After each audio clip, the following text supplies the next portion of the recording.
Some women fight to be heard. Others never had that luxury. That morning on The View, no one walked into the studio expecting confrontation. The audience had come for inspiration, for reflection, for the familiar rhythm of thoughtful conversation wrapped in warmth and applause.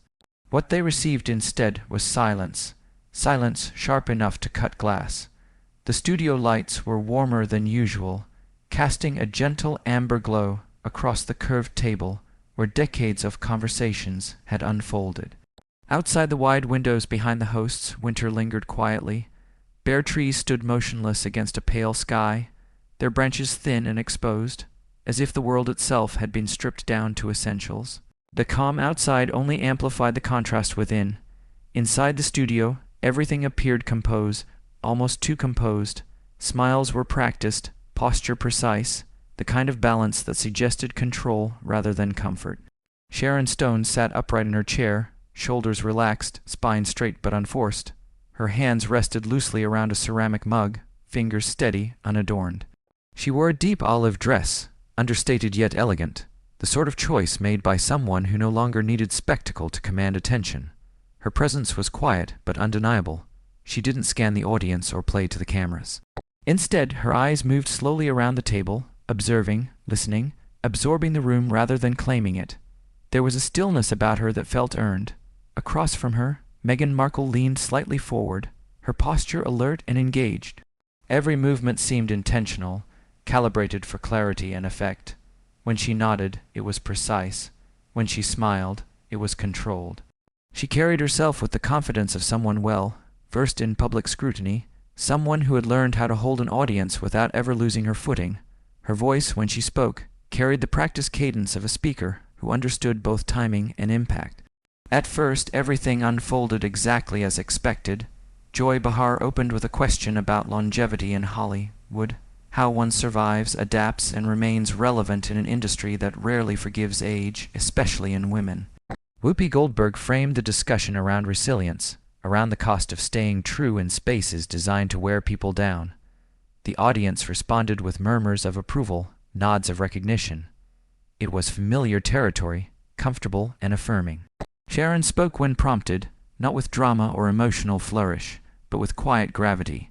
She didn't embellish or soften her words. "I stayed," she said calmly, "even when it hurt, especially when it hurt." There was no pause for applause, no glance toward the crowd.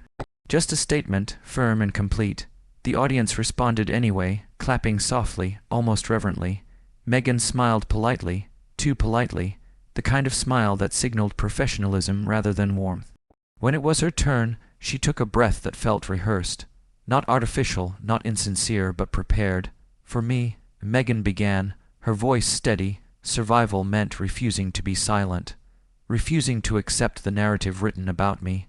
Several heads around the table nodded. The cameras subtly tightened their focus.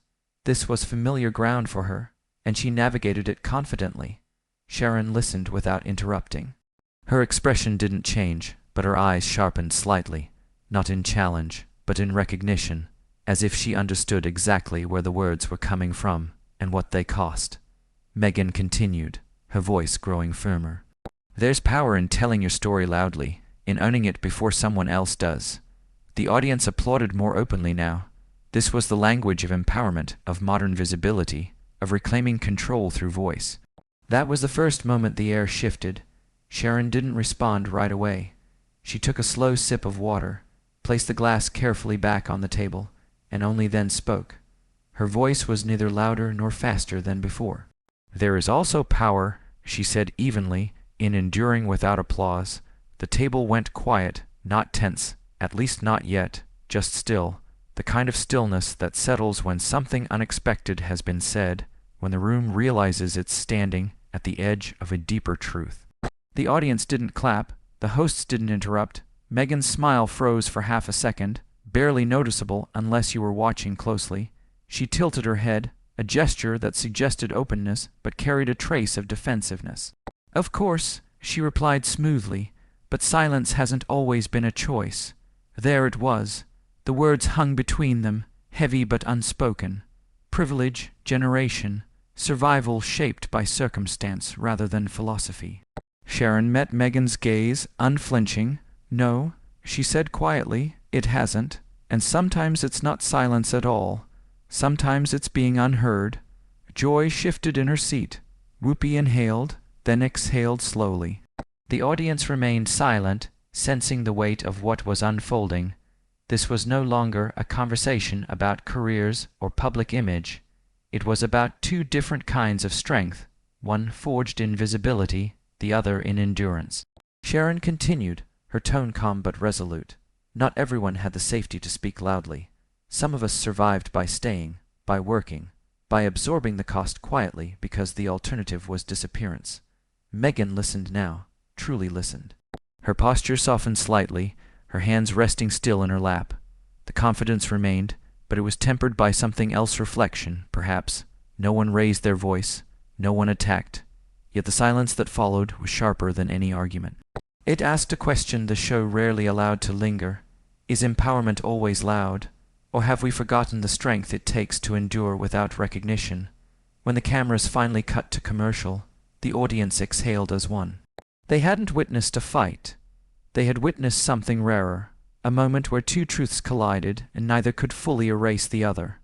And for the first time that morning, inspiration didn't come from applause, but from the uncomfortable clarity left behind in the quiet. The word "us" landed heavily in the air, heavier than it should have been for something so small. It wasn't shouted or emphasized, yet it carried weight, drawing an invisible line across the table. Sharon met Meghan's gaze for the first time directly. Not confrontational, not defensive, assessing, the look of someone who had learned long ago that truth didn't need urgency to be effective. "No," Sharon said calmly, her voice steady, "but neither has performance." The sentence settled slowly, like dust after something fragile had shattered. Joy Behar shifted in her seat, sensing the turn before it fully arrived. Whoopi Goldberg raised a single eyebrow, not in judgment but in recognition. This was no longer a polished conversation. This was something unscripted. Meghan laughed softly. It was one of those laughs meant to disarm, to soften the moment, and pull the room back into familiar territory. But it didn't quite land. The sound faded quickly, absorbed by the silence it was meant to dissolve. "I'm not sure I see storytelling as performance," Meghan said, her tone controlled, measured. "I see it as survival." Sharon didn't argue. She didn't interrupt. She didn't rush to reclaim the space. Instead, she waited. That pause, barely 2 seconds, felt longer than any speech that had come before it. In television time, it was an eternity. The audience leaned forward without realizing it. Even the cameras seemed hesitant, holding their frame as if unsure where to look next. When Sharon finally spoke, her voice was even, almost gentle. There was no sharpness in it, no attempt to win. "Survival," she said, "is what you do when there are no cameras." A ripple moved through the audience. Not gasps, not applause, just a collective inhale, as if the room itself had drawn breath. It wasn't shock, it was recognition, the kind that arrives uninvited and refuses to be ignored. Meghan straightened slightly in her chair. Her hands came together, fingers interlacing more tightly than before. The shift was subtle, but it was there, a defensive reflex masked by composure. "With respect," she said carefully, "not all suffering happens off-screen." Sharon nodded once. "No hesitation, no resistance, true," she replied, "but not all strength needs to be seen." The hosts exchanged looks now, quick and loaded. This wasn't a debate in the traditional sense. No one was scoring points. No one was winning. It was something more dangerous, a comparison no one had dared to articulate openly, but one both women felt pressing against the table between them. Two definitions of endurance, two philosophies of pain. Meghan's voice softened, but the edge remained, honed now by conviction. "I think minimizing someone's voice because it's public can be its own kind of dismissal." The words were careful, but they carried weight. They weren't accusatory, yet they drew a boundary. Sharon didn't flinch. She didn't lean back or cross her arms. She stayed exactly where she was, grounded, present. When she spoke, her tone was quieter than before. "And I think," she said, "that confusing visibility with depth is how pain becomes currency. Silence, real silence, not the kind that waits politely for the next line, the kind that arrives unexpectedly and takes control of the room." The audience didn't move. No one cleared their throat. The cameras lingered on Meghan's face as she absorbed the sentence. For the first time, she didn't respond immediately. Her eyes flicked away, just for a moment, toward the table, toward her hands, as if grounding herself. It wasn't defeat, it was processing, the kind that can't be rushed. When she looked back up, the confidence was still there, but something else had joined it. Uncertainty, perhaps, or reflection. "I don't believe sharing pain cheapens it," she said. "For some people, being visible is the only way they're believed." Sharon listened, truly listened. She didn't shake her head. She didn't smile. "I understand that," she replied. "But there's a difference between being believed and being consumed. Some wounds don't heal under lights. Some stories survive because they were protected, not displayed." Whoopi leaned forward now. Joy glanced at the audience, sensing their stillness. This wasn't uncomfortable television. It was rare television. Meghan inhaled slowly. "Silence has protected people," she said, "but it has also buried them." "Yes," Sharon agreed softly, "and noise has freed people, but it has also trapped them in their worst moments." The words didn't clash. They intersected. Neither woman raised her voice, neither tried to dominate. Yet the space between them felt charged with decades of lived experience shaped by different rules, different consequences. The audience understood something important in that moment. This wasn't about who had suffered more.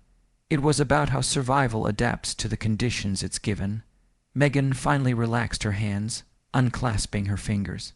"Maybe the danger," she said slowly, "is assuming there's only one right way to survive." Sharon's expression softened, not in concession, but in acknowledgement. "That," she said, "is the first thing we've agreed on." A few people in the audience exhaled audibly now. Not relief, exactly, more like release. The conversation moved on after that. A commercial break arrived. The studio lights didn't change. The set remained the same, but something fundamental had shifted. They hadn't witnessed conflict. They had witnessed contrast. And when the cameras cut away, what lingered wasn't a quote or a headline. It was a question, left deliberately unanswered. Is strength something you show to survive? Or something you carry when no one is watching? Sometimes the most powerful moments aren't loud. They're the ones that leave the room quiet long after the words are gone. She smiled again, but this time it didn't reach her eyes. The curve of her lips was practiced, instinctive, a reflex honed over years of public scrutiny. Yet something behind it had closed off. The silence that followed didn't break on its own. It lingered, thick and uncooperative, refusing to be smoothed over. A producer's voice whispered through an earpiece somewhere off camera. One of the hosts cleared her throat, a small, almost apologetic sound. The show was supposed to move on now, to a lighter question, a safer lane. That was the rhythm of daytime television. Tension rose, then dissolved. Discomfort was acknowledged, never explored. But something had already shifted. The table no longer felt like a platform. It felt like a line drawn straight down the middle. Meghan spoke first. This time she leaned back, crossing one leg over the other, reclaiming composure the way she always did, through control. The movement was subtle but deliberate, a physical reassertion of balance. Her tone softened, but there was steel underneath it now, sharpened by resolve. "I think it's interesting," she said calmly, "how often women are praised for endurance after the fact. Silence becomes noble once it's survivable." A few audience members murmured in agreement. The sound wasn't loud, but it was affirming. Meghan nodded slightly, acknowledging it without looking away. Sharon didn't move. She didn't look down or glance toward the hosts. She didn't interrupt. She waited until Meghan finished completely, then tilted her head just slightly. An old habit, one she'd picked up long before interviews became negotiations and words became currency. "Endurance isn't noble," Sharon replied evenly. "It's necessary, and necessity doesn't care who's watching." The room stilled again. Meghan smiled. This one was sharper, edged with challenge. "But visibility changes systems," she said. "It opens doors." Sharon nodded once. "It also creates stages," she replied, "and stages invite expectations." Joy shifted in her chair now, sensing the friction more clearly. Whoopi attempted to lighten the moment with a half-joke, something about strong women and strong opinions, but neither woman took it. The humor fell flat, dissolving before it could land. Meghan turned slightly toward the hosts, widening the circle, making the exchange public rather than personal. "I didn't choose to be visible," she said. Visibility came with the consequences I faced. Sharon's response was immediate, not reactive. Immediate. None of us choose the consequences, she said. We choose what we do with them. That landed harder than anything before. Meghan's fingers tightened around her mug. She didn't notice she was doing it until a moment later. Then, carefully, precisely, she set it down, aligning it with the coaster, as if keeping order in small things might steady the larger ones threatening to tip out of balance. I spoke because staying quiet nearly broke me, Meghan said, her voice firmer now, and I won't apologize for that. No one had asked her to. Sharon's expression softened, but only slightly. Her voice dropped, not in volume but in temperature. I'm not asking for an apology, she said. I'm asking for honesty. The word hung there, honesty. It wasn't accusatory. It was heavier than that. Meghan blinked once, just once. About what? She asked. Sharon didn't raise her voice. She didn't gesture. She didn't perform. About the difference, she said, between telling your story and reshaping it. The audience inhaled as one. A camera operator subtly adjusted focus. Somewhere off-screen, a producer mouthed the words, "Wrap it up." Meghan laughed short, incredulous. Are you suggesting I fabricated my experiences? Sharon held her gaze. I'm suggesting, she said slowly, that memory is powerful, and power has a way of editing itself. The temperature in the studio dropped. Meghan straightened fully now, shoulders back, chin lifted. This wasn't conversation anymore. This was defense. I lived it, she said. I don't need permission to speak it. Sharon nodded again. No, she agreed, but when your story becomes a brand, it stops being just yours. That was it. The hosts froze. Joy opened her mouth, then closed it. Whoopi leaned back, arms crossing instinctively, her expression unreadable. Meghan's voice sharpened. That's unfair, she said. You don't get to define my motives. Sharon leaned forward just slightly for the first time, not aggressively, intentionally. And you don't get to pretend motives don't matter, she replied. A beat passed, then another. Meghan exhaled through her nose, slow and controlled. So what is it you're accusing me of? She asked. Exploitation? Manipulation? Sharon didn't answer immediately. She let the silence work, not as a weapon, but as a mirror. I'm not accusing you, she said finally. I'm cautioning you. About what? Meghan pressed. About confusing survival with narrative dominance. Sharon said. About assuming that because a story helped you live, it can also be harming the truth. The audience didn't react this time. No murmurs, no applause, just attention. Meghan shook her head slightly. That sounds like another way of telling women to stay quiet. No, Sharon replied. It's a way of asking them to stay accountable. Joy finally interjected, voice careful, professional. Ladies, this has been a powerful discussion, but Sharon and Meghan barely registered it. Meghan spoke again, quieter now. You think I wanted this scrutiny, this dissection. I told my truth because no one else would. Sharon's gaze softened, not in agreement, but in understanding. I believe that, she said. I just don't believe truth stays whole when it's forced to perform every night. The silence returned, heavier than before. The cameras were still rolling, but the moment had already escaped the boundaries of television. It was no longer about headlines or viral clips. It was about something far less comfortable. Power, pain, and who gets to define the line between them. As the director finally called for a break, the audience didn't applaud. They didn't know how, because some conversations don't end with resolution. They end with questions that refuse to be packaged neatly, and those are the ones that linger long after the lights go down.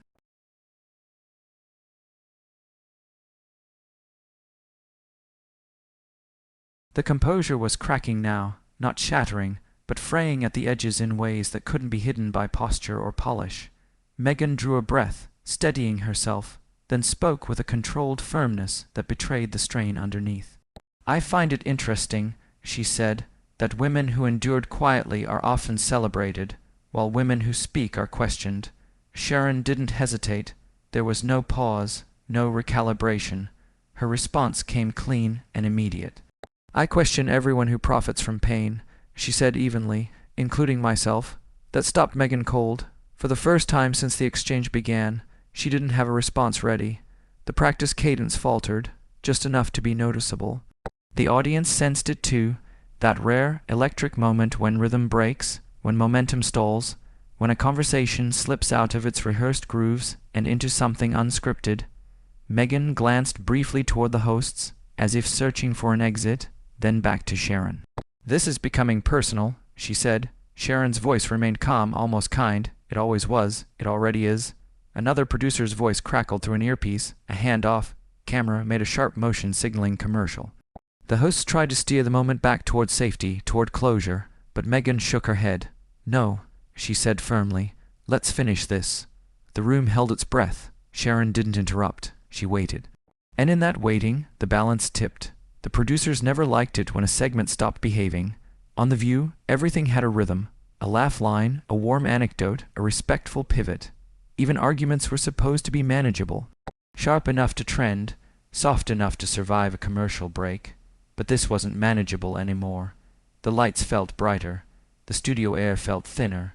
The audience, usually trained to clap on cue, was now listening like witnesses. Whoopi glanced toward the camera as if asking it to blink first. "Okay," she said carefully, her voice calm but guarded. Let's keep it respectful." Meghan nodded as if she agreed, but her eyes stayed locked on Sharon.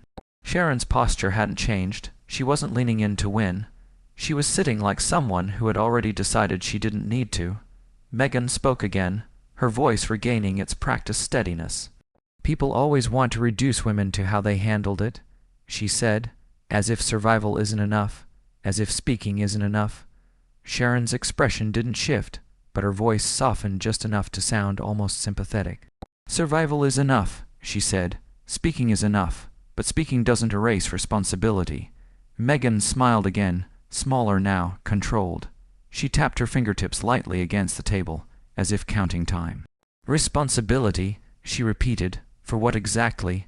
Joy tried to jump in, offering a lifeline. "I think Sharon's just saying." Meghan raised one hand without looking away. "No, let her say it," she said. "I want to understand." Sharon nodded once, as if she appreciated the permission, though she didn't need it. "Responsibility," Sharon said, "for what you set in motion." The words landed between them like a stone dropped into still water. Meghan leaned back, crossing her arms now, subtle, defensive, unmistakable. "You're implying my words have harmed people." Sharon didn't blink. "Words can," she said. "And when your words become headlines, they can do it faster." Meghan's jaw tightened. "My words were my truth." Sharon's tone stayed level. "Truth doesn't mean complete," she said. "It means believed." The audience shifted again. Some murmurs, some silence. A few claps began and died immediately, like hands forgot what side they were on. Meghan's eyes flashed. "Are you accusing me of manipulating people?" she asked, her voice sharper now. "Because I spoke about my life." Sharon shook her head slowly. "I'm saying," she replied, "that when your life becomes a narrative, you start editing yourself into the hero." Meghan's mouth opened, then closed. She inhaled slowly, as if pulling restraint back into her body. Whoopi tried again. Okay, Sharon's gaze didn't leave Meghan. "We all do it," Sharon added quietly. "But most of us don't do it on a global stage." Meghan laughed. This time it sounded like disbelief, not amusement. "Interesting," she said. "So you're the authority on global stages now?" Sharon didn't take the bait. "I'm the authority," she said, "on what happens when the applause fades." The line didn't sound like an insult. It sounded like a warning. Meghan's fingers tightened against her arms. "You think I don't know what happens when it fades?" she asked. "You think visibility protects you?" "No," Sharon replied softly. "I think it delays the reckoning." Silence pressed down again, heavier than before. The camera panned slowly across the table, catching expressions no one had prepared. Joy's uncertainty, Whoopi's narrowed focus, the audience's unease. This wasn't entertainment anymore. It was exposure. Meghan uncrossed her arms, leaning forward slightly now, voice low but intense. "You're suggesting my survival strategy is somehow dishonest." Sharon shook her head. "I'm suggesting it's incomplete. And who decides that?" Meghan challenged. "Time," Sharon said. "Distance, and whether your story still holds when it no longer serves you." That landed differently. Meghan swallowed. "I spoke because silence nearly destroyed me." "I believe that," Sharon said. But survival isn't the same as wisdom. Wisdom comes later, if we let it. The producer's voice crackled again. Louder now, urgent. Joy finally forced a smile, one meant to signal closure. Ladies, this has been clearly a powerful conversation, but neither woman moved. Meghan spoke one last time, quieter, stripped of edge. You think I owe the world restraint? Sharon's voice softened fully now. I think we all owe the truth humility. The director called for break. The lights dimmed slightly. The cameras cut. No applause followed, because no one in the room was sure what they'd just witnessed. Only that something real had passed between them, something that couldn't be edited cleanly. Some conversations don't end with resolution. They end with discomfort, and that discomfort lingered in the studio long after the segment ended, long after the microphones went cold. An unspoken question hanging in the air. When does telling your story stop being survival and start becoming power? And what do you owe the truth once you have it?